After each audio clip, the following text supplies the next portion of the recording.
Hi, welcome to Cold Hard Complaints Off Topic. Today we're going to be talking about two new Netflix shows that have recently come out. They're both animated children's shows, and the first one's going to be The Dragon Prince. Big hot show, everyone's talking about it. We're going to talk about that. And then we're also going to go over Hilda, which is a show I really want to talk about. So the first one we're going to talk about here is The Dragon Prince. And the best way I have to describe The Dragon Prince is it's a lot like Avatar: The Last Airbender, if you put it in a medieval Western fantasy world instead of the more Eastern-inspired fantasy world of Avatar: The Last Airbender. This comparison does make a lot of sense, as it is co-created by Aaron Ahaz, and I'm not sure I'm saying his name right there, but he was the head writer for Avatar: The Last Airbender. And you see a lot of elements that were in Avatar: The Last Airbender that have carried over into his writing in The Dragon Prince. The story follows two young princes from the human kingdom and this giant world that has one big continent separated in two. On one side is the humans, and the more non-magical side of things. And on the magical side of the continent, we have the elves and the dragons.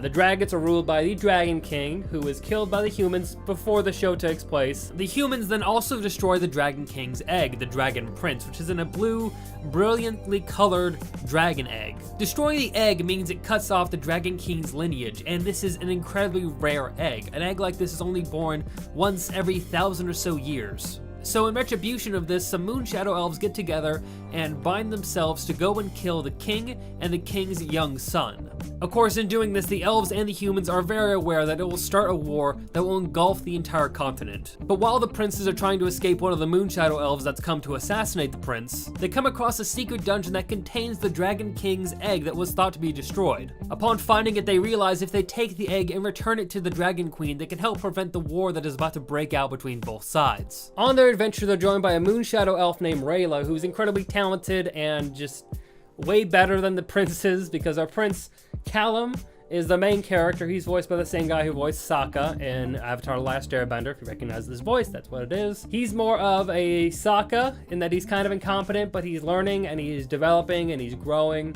And then there's the young boy who's like the young impressionable boy of the group. I don't remember his name. Ezrin, that's right. I am checking my notes on this because there are a lot of names in here. I get fantasy names kind of mixed up every now and then, so just nice to keep a check on that. Now, this show is also 3D animated instead of traditionally animated. It's a 3D animated show.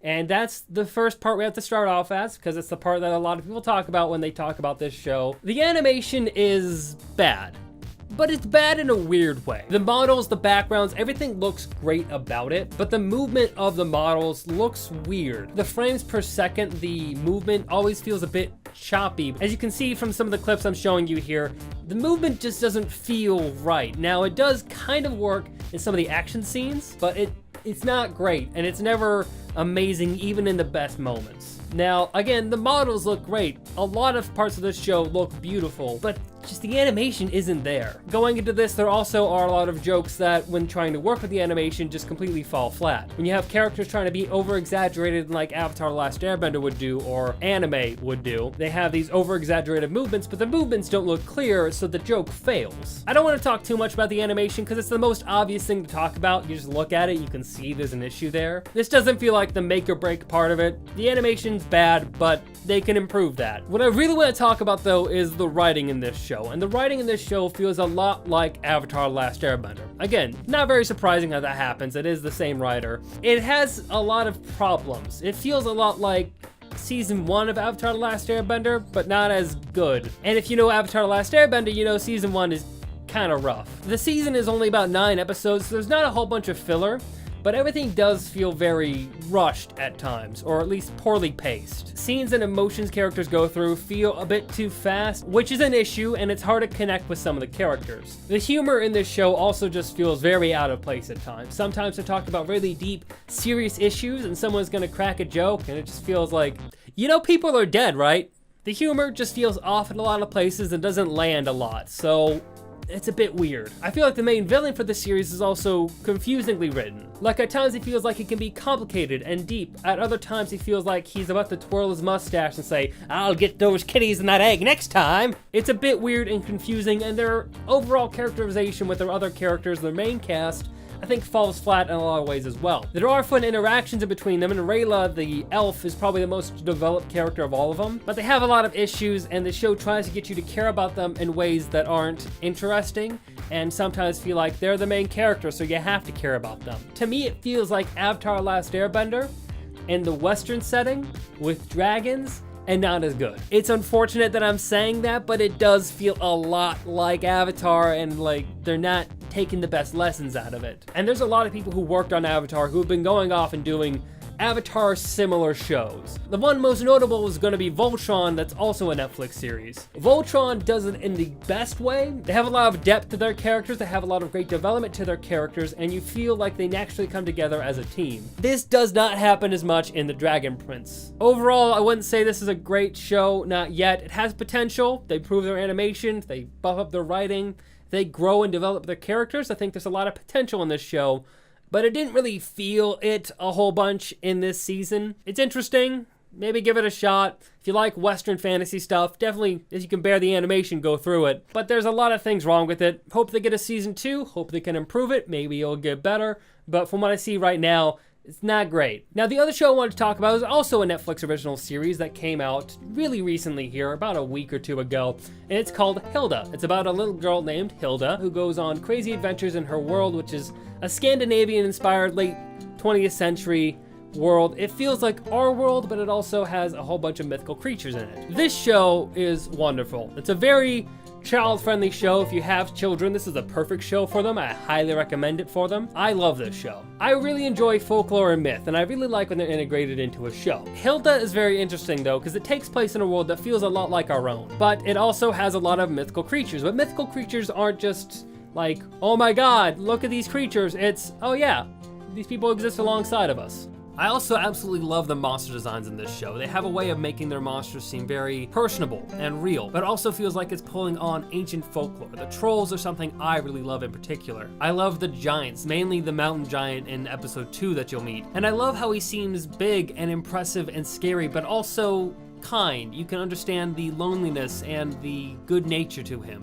I love the ghosts in this show and how they are spirit forms gathered around the bones of the dead. There's also the designs of thunderbirds, elves, woodman. All these creatures have a nice Scandinavian feel to them. And that influence of Scandinavian and Norse culture is very deeply embedded in this show. And I love how it comes through. This is an excellent show, I think, to watch in October, much like Over the Garden Wall is. It's a show that really feels like fall and Halloween without being overtly about fall and Halloween.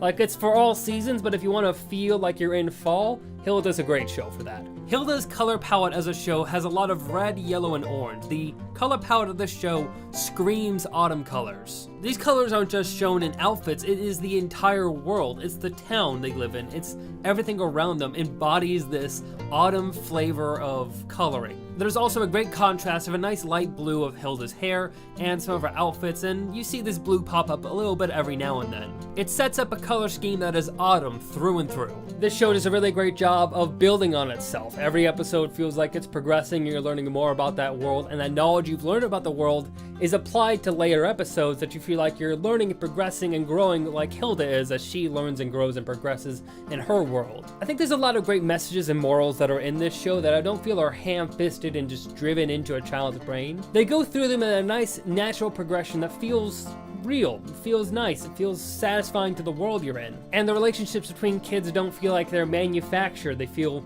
real and progressing, and they have issues and problems, but they learn to grow and come back together. And there's a lot of great aspects to how this show handles all of those things. Hilda also does a great job of showing an interaction between a mother and a daughter, an interaction that I don't feel is shown enough in modern media. And it's not a contentious relationship either. Sure, they have arguments and disputes, but nothing outside of what a normal family relationship would be. And nothing so drastic that they don't both still realize that they love each other and are trying to do what's best for each other. I also think it's important how her mother is never dismissive of Hilda's interests. She also trusts Hilda. I feel like it's too often that we see parents that are dismissive or telling a child to stop being so imaginative, come back down to earth, see things the way I see them. But Hilda's mother is not like that. She tries to encourage those interactions with her daughter, to try to be a positive force for her, to engage with those creatures, to learn about the world around her, encouraging her to be herself. I think those lessons are crucial and super important of how Hilda shows how parents should interact with their children, encouraging their children, caring about their interests, and believing them when they say things. The aesthetic quality of this show is right on the money for what I like,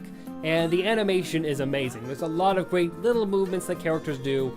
that really make it feel real, a lot of attention to detail. I don't know what their budget was, but they utilized it very well. This show looks amazing, has great voice acting, on the dot pacing, a great world building. They all did a great job in bringing this to life.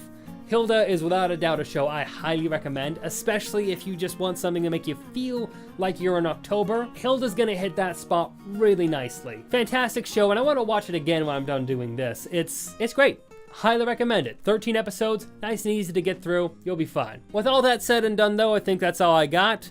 Thank you very much for watching this video. Go check out Hilda. Maybe check out the Dragon Prince. I don't know if it's your thing, check it out. There's a lot to look past with that show, but we'll see what happens. Leave a like if you like this video. Leave a comment if you want to just give me your opinion on this. And I'm gonna be making a lot of videos coming forward here, so if you wanna see more of me, you want to see my recommendation videos, my blank you should watch series, or if you want to see my main videos, cold-hearted complaints, just click the subscribe button, hit the bell so you get notifications. You can also check out the video I just released about a week ago here on Pokemon Coliseum and how it's a game I love, but it has a lot of shortcomings and I get into those, so check that out. It's a really good video. I'm really proud of it. Thank you very much for watching this video. You have a nice day. I'll have a great day. Everything will be fine. Stay rad.